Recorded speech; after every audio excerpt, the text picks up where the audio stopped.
జై వీరభద్రకాళి మాత నమో నమః. శ్రీమూర్తులు ఒకటి తెలుసుకున్నామా, స్త్రీ పాత్ర ఎంత ఉంటుందో పురుష పాత్ర ఇద్దరు సమానమని ఆ శివపార్వతులు అర్ధనారీశ్వరులే చూపించినారు. తల్లి 9 నెలలు మోచి భూమి మీద తెస్తే శిశువుని జీవితాంతం చూసుకునే బాధ్యత తండ్రిది కూడా ఉంటుందమ్మా, పురుషునిది కూడా ఉంటుంది. ఇప్పుడు ఏ అవసరం వచ్చినా తండ్రిని అడగంటారు కానీ తల్లిని అడగని ఎవరు చెప్పరు. ఇవన్నీ మీరు సృష్టిలో ధర్మాలు ఆలోచించాలి. స్త్రీకి ఎంత సమానత్వం ఉంటుందో పురుషుడికి కూడా ఉంటుంది. ఇద్దరు సమానమే. ఇద్దరు అడ్జస్ట్మెంట్ చేసుకొని ఇద్దరు అన్యోన్యంగా ఉన్నారు కాబట్టి తాత ముత్తాతలు అమ్మ నాన్నలు అందరూ వెలిగినారు. అప్పట్లోన తల్లి పాలు తాగి మనము ఎంత పౌష్టికంగా ఎంత రోషంతోన భక్తితోన భయంతోన ఈ దేశభక్తితో ఉన్నాము. ఇప్పుడు డబ్బా పాలు తాగి డబ్బా పిల్లలు తయారవుతున్నారు.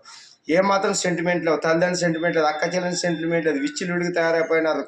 వ్యవస్థలు నాశనం చేసుకుంటా తాక్కుంటా తిరుక్కుంటా ఎంజాయ్ అనుకుంటా బాధ్యతలు లేకుండా తల్లిదండ్రులు తెచ్చిన సొమ్ము ఇప్పుడు కూడా తినుకుంటా ఇంకా వాడు తిన్నా పర్లేదు అన్నం పెడతారు కానీ అప్పులు చేసి ఇండ్లు కూడా ఆస్తులు అమ్మే పరిస్థితి కూడా తెస్తున్నారు కొంతమంది యువకులు. జాగ్రత్తగా నాయన, మీరు ఇది కాదు మీకు నేర్పించింది సనాతన ధర్మం.